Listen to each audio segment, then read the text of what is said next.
And I think, especially in this time, we have to rediscover it. And just to give it also to the next generation, love and do what you want.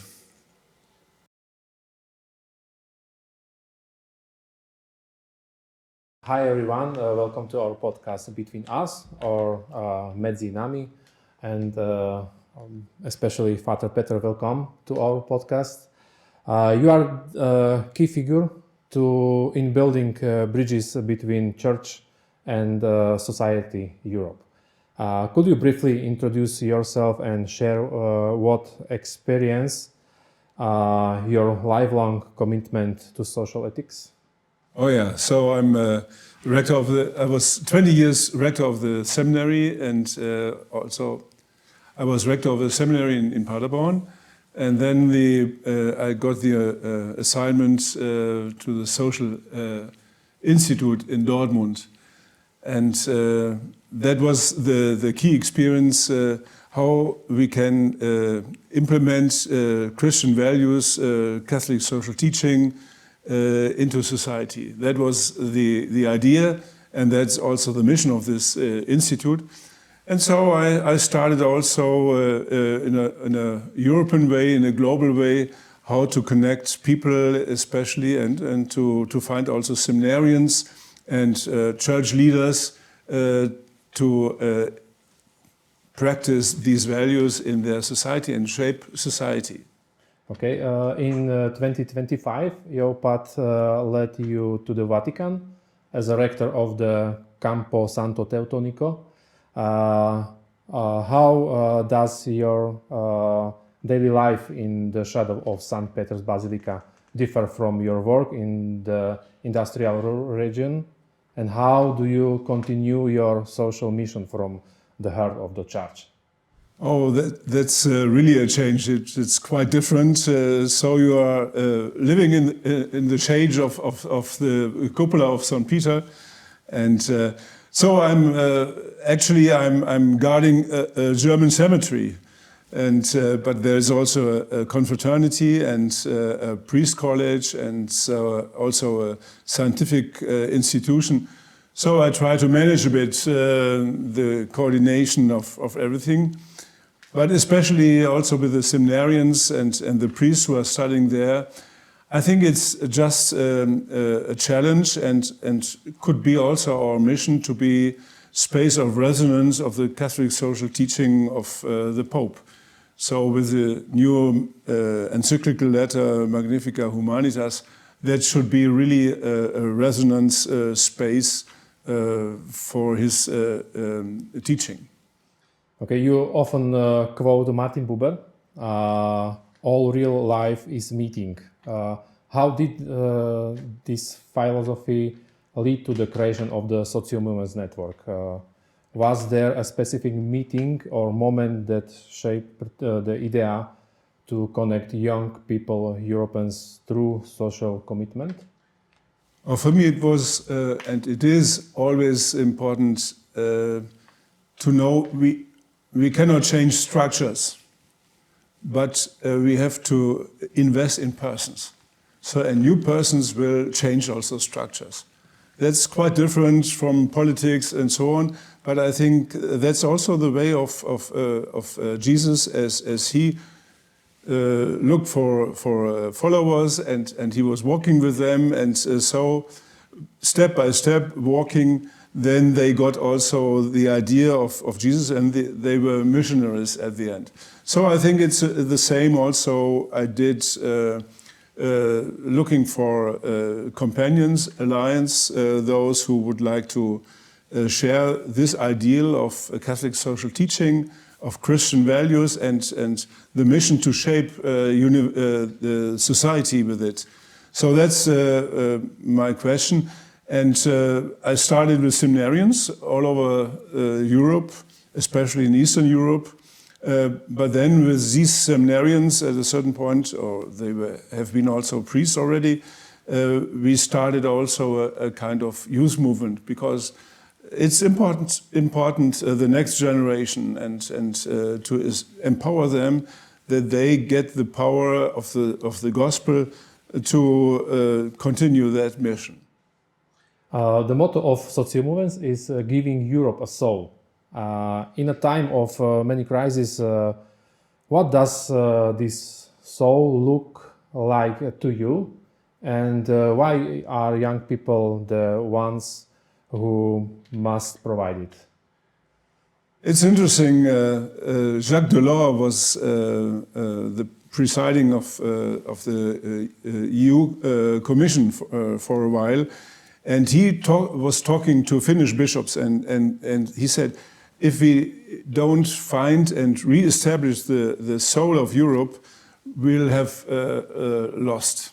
So it's not about economy, and it's not just about laws and corruption, but it's about the social community, the sense of living together, what are the values of Europe. And so the soul of Europe, we can say, oh yes, it's about Christian values, Hebrew values also.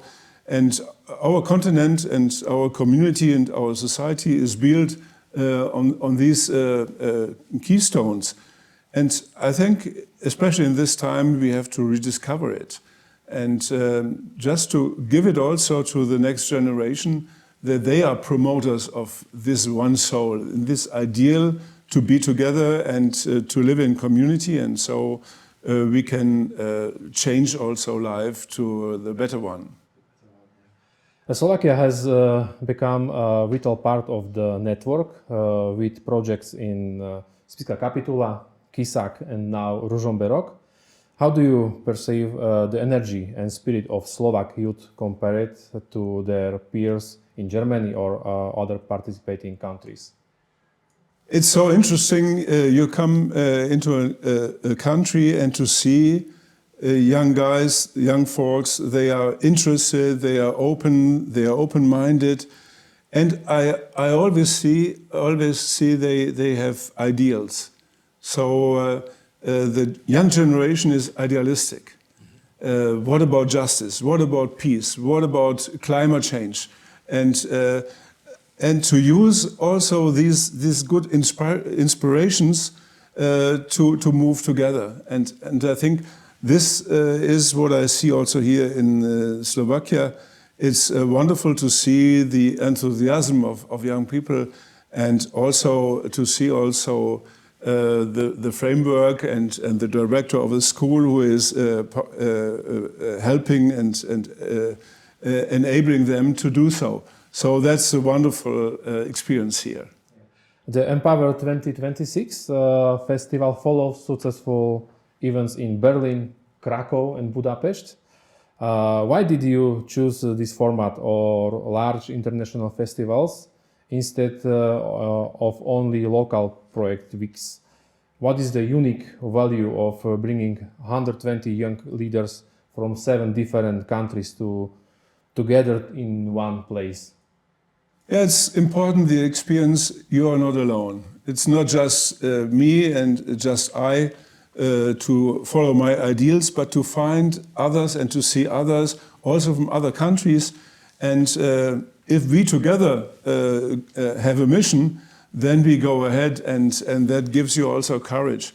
So it was always our experience not just have local communities, but also to bring them together and to see how it works. If we all come together, we can really do great things. And I think these are the things God wants us to do. And so we come together and we celebrate also our being together, but then everyone is burning also with passion for his ideals.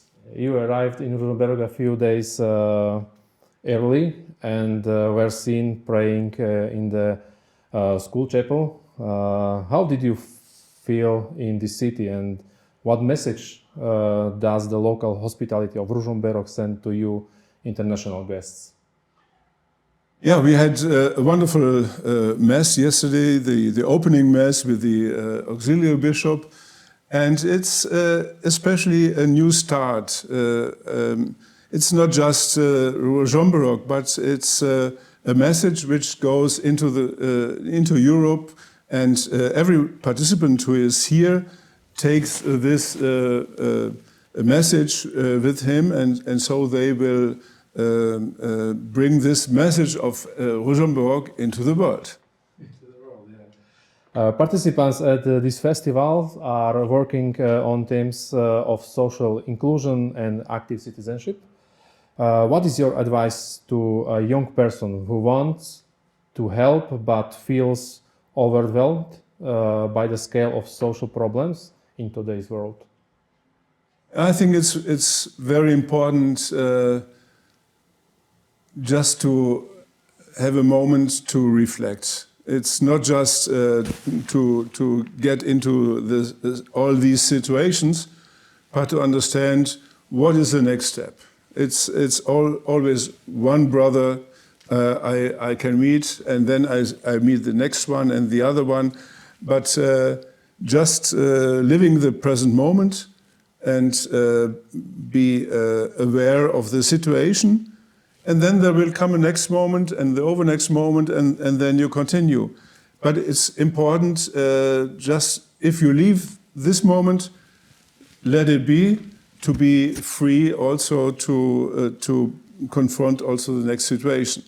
So if you always get something in your hands are full. At a certain moment you have to open your hands, leave it, and then you can receive also the next one.